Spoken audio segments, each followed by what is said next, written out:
kerjanya memang cuma develop tulisannya aja, tulisan bagus sudah yang paling kita. Assalamualaikum warahmatullahi wabarakatuh. Berjumpa kembali dengan Romli Pratama. Teman-teman sahabatku semuanya, gimana kabar kalian? Mudah-mudahan kalian semuanya baik-baik saja. Teman-teman sahabatku semuanya, buat kalian yang belum subscribe atau yang baru gabung ke channel ini, yang baru nonton video ini, silahkan di subscribe dulu guys. Teman-teman sahabatku semuanya, buat kalian yang udah ngedukung support channel ini, terima kasih buat kalian semuanya. Mudah-mudahan kalian semuanya dimudahkan rezekinya, dimudahkan segala urusannya, amin ya rabbal alamin. Teman-teman sahabatku semuanya, kemarin itu ada yang komen di YouTube, di salah satu video yang saya upload di YouTube itu, dan ada yang bilang gini, sekarang itu udah gak banyak TKI di Malaysia atau pekerja Indonesia yang bekerja di Malaysia. Dia tuh ngomong kayak gitu, karena Indonesia sekarang udah mulai maju, udah mulai banyak lapangan pekerjaan gitu. Menurut beliau tuh gitu di komennya di salah satu videoku. Oke, sekarang gini. Sekarang kita akan bahas satu persatu terlebih dahulu. Kenapa Malaysia kebanjiran TKI asal Indonesia atau pekerja asal dari Indonesia? Kita bahas satu-satu dulu. Awalnya kenapa banyak pekerja Indonesia yang bekerja di Malaysia itu? Kenapa? Yang pertama itu karena murah untuk sampai ke sini, nggak habis banyak uang untuk sampai ke sini. Dan kebanyakan teman-teman kita, sahabat kita, saudara-saudara kita senegara, sebangsa tanah air itu mau masuk ke Malaysia ini untuk bekerja di Malaysia ini. Mereka itu bukan karena mereka banyak uang atau punya uang, tetapi mereka karena tidak punya penghasilan yang tetap di Indonesia. Atau bahkan kebanyakan yang masuk ke Malaysia, yang bekerja ke Malaysia ini ialah orang-orang yang benar-benar ekonominya tuh rendah gitu. Benar-benar ekonominya tuh rendah. Secara ekonomi mereka rendah. Mohon maaf, bukan merendahkan, tapi itu memang kenyataan. Contohnya saya sendiri yang datang ke sini itu bukan karena banyak uang atau punya uang, tapi karena ketidakadanya pekerjaan di sana. Seandainya ada pekerjaan di sana, insya Allah teman-teman yang berada di sini, bahkan yang merantau ke negara-negara lain pun gak akan keluar negara atau gak akan merantau keluar negara. Kita bahas sekarang dari kenapa banyaknya.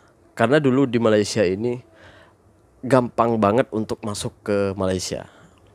Orang-orang Indonesia itu gampang banget masuk ke Malaysia ini dulunya.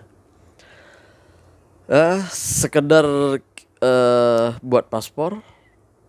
Karena kebanyakan dulu itu sebelum COVID-19 itu, kenapa banyak sekali orang-orang Indonesia yang berada di sini itu kebanyakan orang-orang pati ya, atau pekerja asing tanpa izin, atau apa ya, pekerja ilegal gitu. Itu kenapa ramai banget orang Indonesia yang berada di Malaysia.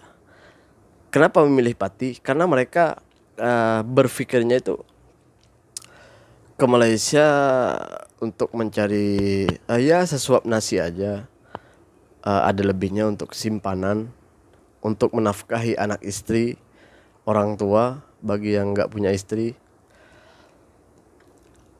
Mereka itu berpikirnya gini, kalau ikut yang resmi, yang lewat PT itu mahal. Sedangkan lewat melalui jalur yang tidak resmi atau ilegal atau pati itu murah.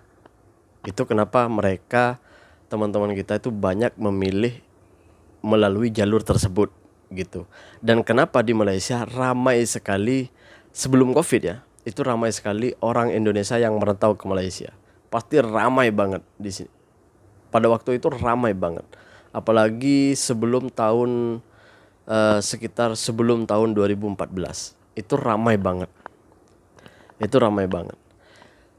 Dan oke, itu salah satu punca dari kenapa ramainya orang Indonesia yang berada di Malaysia.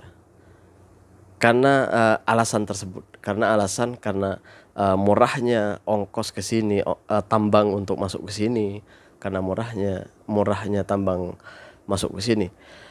Sekarang gini ya, kita bahas pati sekarang. Kenapa banyak pati di Malaysia asal Indonesia atau pekerja ilegal asal Indonesia? Karena menurut saya jangan selalu menyalahkan mereka yang mau bekerja ke sini dengan jalur pati. Bagi saya itu gak logik ketika mereka itu menyalahkan teman-teman kita yang mau masuk pati. Bagi saya bukan sepenuhnya salah mereka, tapi juga kalau pemerintah mau melihat dan mau mendengar dan melihat keadaan ekonomi keadaan rakyatnya, mungkin mereka akan berpikir gimana caranya pekerja orang-orang yang mau bekerja ke Malaysia dipermudah atau ongkosnya itu dimurahkan gitu. Setidaknya ya menyaingi, misalnya yang mau masuk pati misalnya harus mengeluarkan dana atau mengeluarkan uang sebesar kalau sekarang kisaran misalnya 10 juta, misalnya 10 juta rupiah atau 3.000 ringgit lah untuk berangkat ke Malaysia. Seharusnya pemerintah itu dapat menyaingi tambang atau ongkos masuk ke Malaysia ini melewati jalur ilegal ini, agar orang-orang yang mau masuk pati ini mereka itu akan berpikir, karena kalau ongkos atau tambang mau masuk ke Malaysia ini lebih murah ataupun setidaknya mahal dikit lah atau selisih dikit atau lebih mahal sedikit gitu. Lebih mahal sedikit lah daripada itu atau setara dengan masuk pati, mungkin mereka akan lebih memilih masuk resmi. Kalau pemerintah bisa membuat aturan seperti itu. Bagi saya bukan salahnya mereka juga, tapi mahalnya ongkos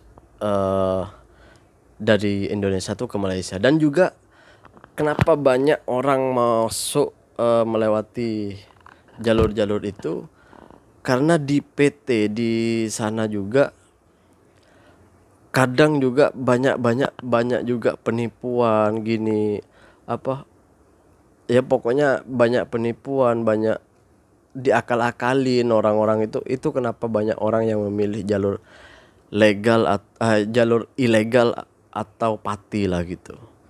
Seharusnya pemerintah harus berpikir ke situ dan melihat dan mendengar juga, melihat keadaan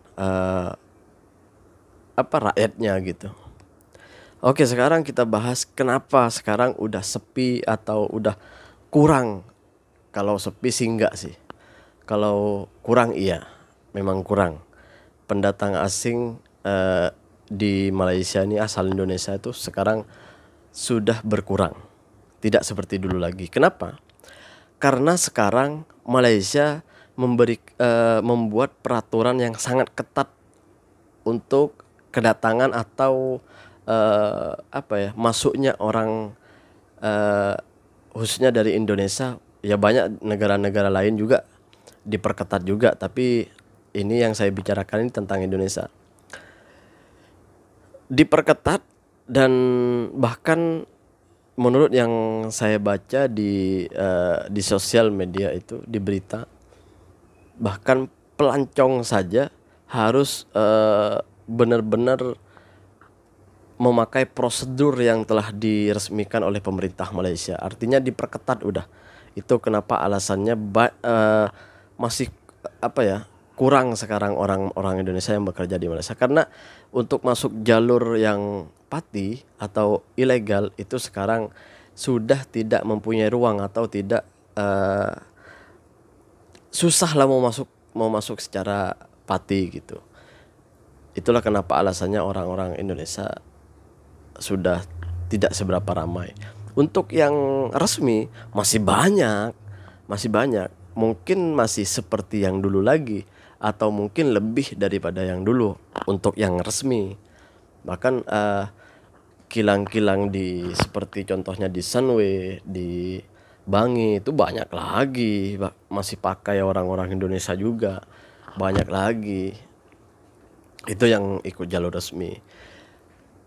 Kenapa dulu banyak kelihatan orang-orang Indonesia tuh kayak ramai banget gitu, karena ya Pati itulah gitu. Pati itu yang banyak masuk ke sini, bahkan sudah melebihi dari yang resmi gitu. Sekarang kenapa udah sepi? Karena yang Pati itu susah mau masuk ke Malaysia. Udah nggak, istilahnya udah nggak bisa mau masuk ke Malaysia gitu. Jadi itulah kenapa orang Indonesia sekarang berkurang di Malaysia gitu. Itu alasannya menurut saya, guys. Bukan karena banyaknya lapangan pekerjaan. Sebenarnya orang-orang di Indonesia itu sekarang lagi sakit-sakitnya kepala gitu, karena pekerjaan nggak ada. Ya keadaan ekonomi seperti itu gitu. Ya mau gimana lagi, mau masuk ke Malaysia udah nggak bisa, mau ikut jalur resmi ya mungkin mereka tidak mencukupi keuangannya, seperti itulah gitu. Tapi apapun itu ya kita harus ya setidaknya beribu terima kasih lah kepada kerajaan Malaysia, karena dengan berkurangnya Pati atau ketidakadanya Pati itu mengurangi apa ya? Ya karena dengan adanya Pati tersebut banyaklah pembunuhan di Malaysia ini, orang Indonesia sama orang Indonesia saling bunuh. Akhirnya karena Pati nggak ada dokumen yang resmi, ya susah untuk polis Malaysia mencari orang-orang tersebut gitu. Ya mudah-mudahan ke depan pemerintah kita bisa memperbaiki dan bisa setidaknya mempermurah lah keberangkatan atau pekerja-pekerja Indonesia yang mau masuk ke Malaysia itu dipermurah gitu. Terima kasih buat teman-teman semuanya yang udah nonton. Mudah-mudahan kalian semuanya baik-baik saja di sana. Terima kasih. Assalamualaikum warahmatullahi wabarakatuh. Jangan lupa sholawat, guys.